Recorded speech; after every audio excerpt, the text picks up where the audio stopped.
And it's in something somewhere, maybe 10,000 years ago, maybe longer, who knows, something came onto this planet and captured it, basically.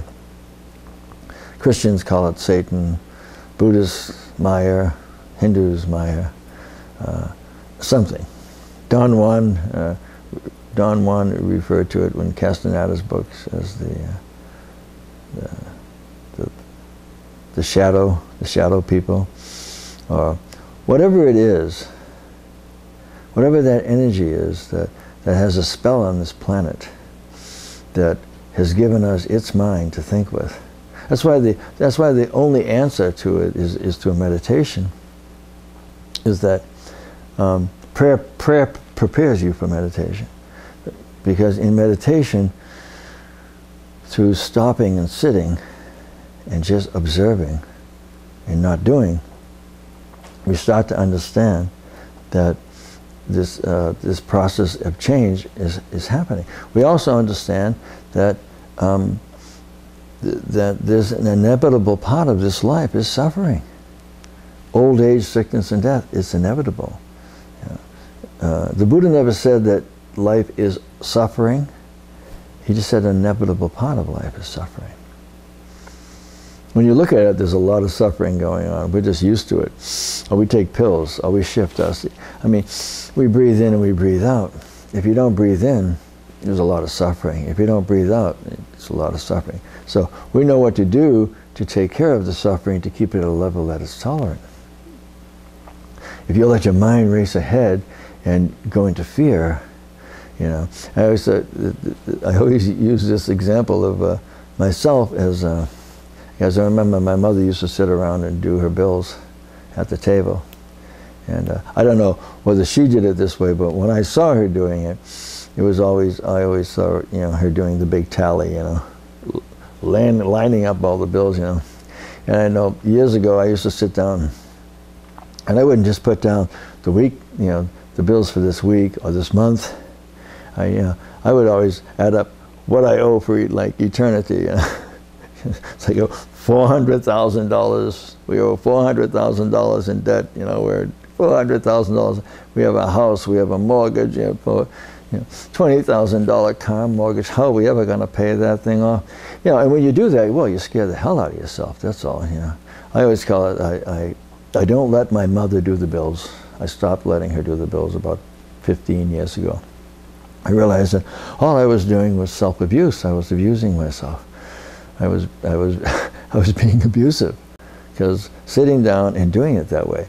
I mean, and now I do the bills. We have, well, sometimes it's today, or this week period. You know, we don't go into a whole month of what we owe. There are the monthly bills, but they get taken care of on a day-to-day basis, on a week-to-week basis. You know, you don't get all scared about it.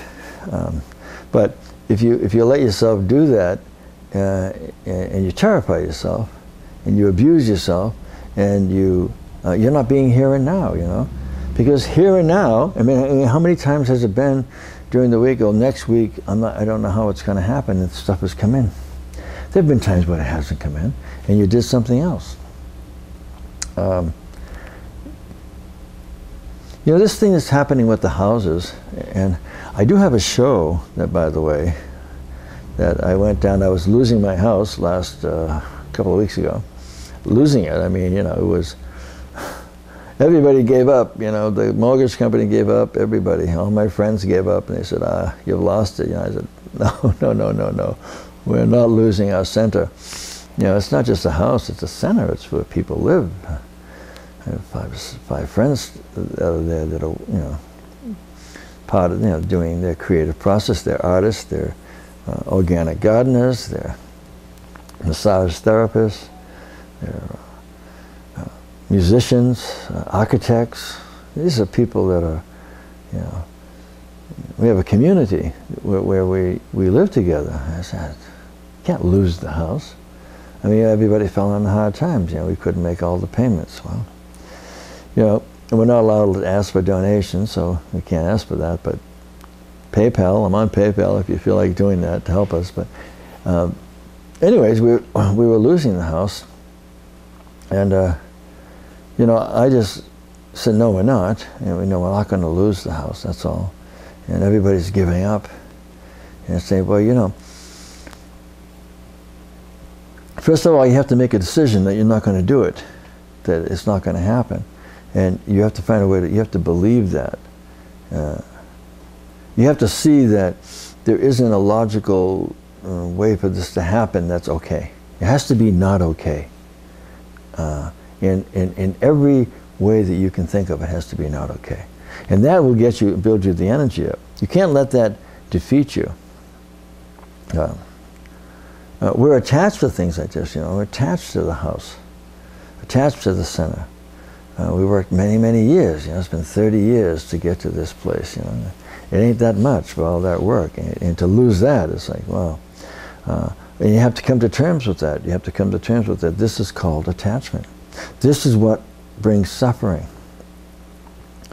The goal is to be in non-attachment, but you don't go to non-attachment by going and hiding in a cave.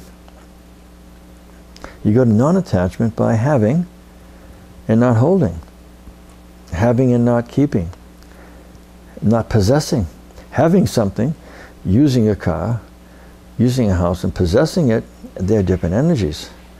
And it's always that balance of being not attached to something, is understanding that everything passes. That house will pass, I'll pass, somebody else will be there. That work is a moment-to-moment work on yourself, where you sit down, you write in your journal, and you have dialogue. You dialogue with yourself, you know. And, you know, and you'll hear these thoughts come in. And if this dark force, I mean, I'm a Taurus, right? I mean, my sun sign's a Taurus, so I'm like the doubting Thomas. You know, I don't believe anything. I mean, I barely believe in God. I mean, I do believe in God, but only as a sense of an all-powerful force of the universe. Of you know, my wife is always getting me, no, you have to bring it down into a personal thing. You know, as the Christians bring it into Jesus, as we use Jesus. I am a Christian. I have a very personal relationship with Jesus. I have also a very personal relationship with Buddha and Muhammad and Moses. They're right there for all of us to have a personal relationship with them. They're just beacons. They're channels of the light, of the Christ force. They are the Christ force. They were the Christ force coming in, the Christ of unity.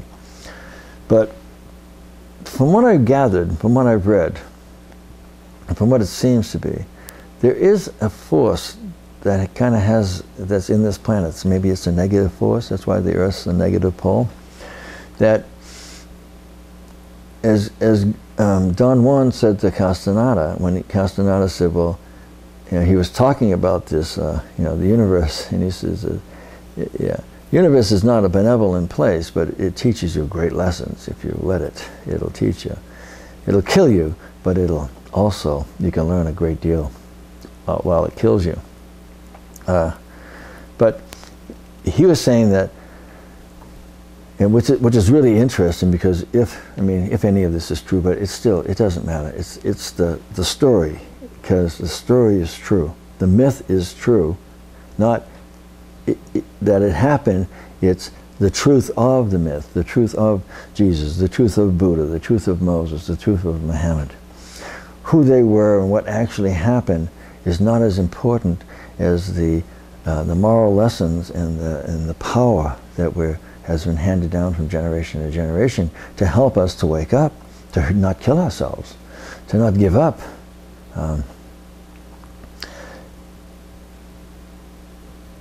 We came to a realization a long time ago that that this is hell. We're in it. This is it. I mean, there may be worse hells, but this definitely is hell. Endless craving, never being satisfied, you never always becoming and ending, always becoming and ending.